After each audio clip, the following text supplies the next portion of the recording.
Assalamualaikum warahmatullahi wabarakatuh.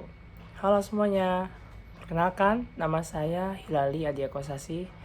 Saya berasal dari Kota Bogor dengan prodi Teknologi Mekanisasi Pertanian tingkat 2D. Di sini saya akan menjelaskan tentang degradasi lahan pertanian. Nah, yang pertama-tama, apa sih lahan pertanian itu? Nah, lahan pertanian adalah fondasi pangan kita. Namun, bayangkan jika tanah subur tersebut perlahan mati dan kehilangan kemampuannya. Fenomena inilah yang disebut degradasi lahan, yaitu proses penurunan produktivitas lahan, baik sementara maupun permanen menurut data Kementerian Pertanian. Nah, secara umum, degradasi ini dibagi menjadi 3 jenis. Yang pertama, degradasi fisik seperti erosi dan pembadatan. Nah, yang kedua, degradasi kimia berupa hilangnya unsur hara atau pengasaman. Nah, dan yang ketiga adalah degradasi biologi berupa musnahnya mikroba menggembur tanah alami. Nah, yang kedua, bagaimana karakteristik dan dampaknya?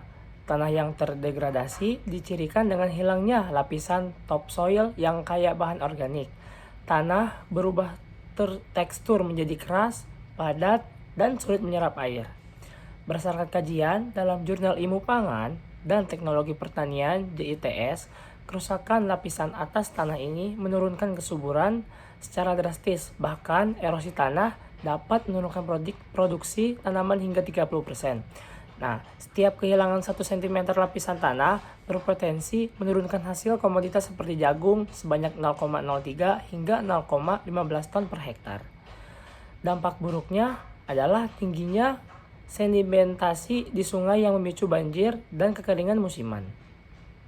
Nah, mari kita bedah studi kasus nyata di Kecamatan Cigombong, Kabupaten Bogor, di wilayah saya. Wilayah pertanian di Cigombong mengalami degradasi lahan yang dipicu oleh 4 faktor kritis. Yang pertama, ada faktor geologi.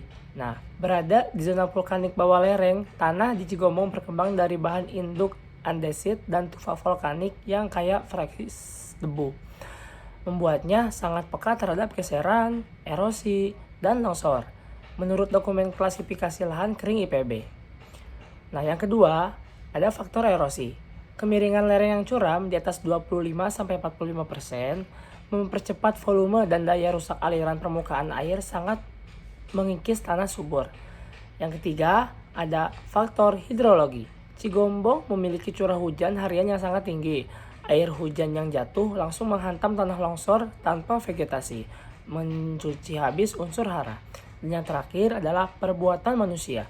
Maraknya ahli fungsi lahan, hutan menjadi kawasan industri, jalur transportasi, dan pertanian lahan kering intensif tanpa memperhatikan kaidah konservasi mempercepat laju kerusakan ini. Nah, lalu apa sih solusinya? Berdasarkan konsep konservasi tanah dan air, ada 2 pendekatan utama yang harus diterapkan di Cigombong. Pertama, metode mekanis.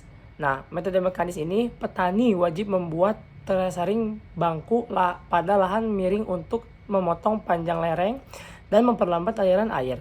Ditambah pembuatan rorak atau lubang buntu menampung sedimen untuk menangkap tanah yang tererosasi dan meresapnya air kembali ke dalam tanah. Nah, yang kedua, ada metode vegetatif. Melalui agroforestry, menanam tanaman tahunan berakar dalam terpadu dengan tanaman pangan guna menjaga struktur tanah dan menyediakan pasokan bahan organik alami secara berkelanjutan. Nah, itu dia degradasi lahan pertanian dari saya. Sekian, terima kasih.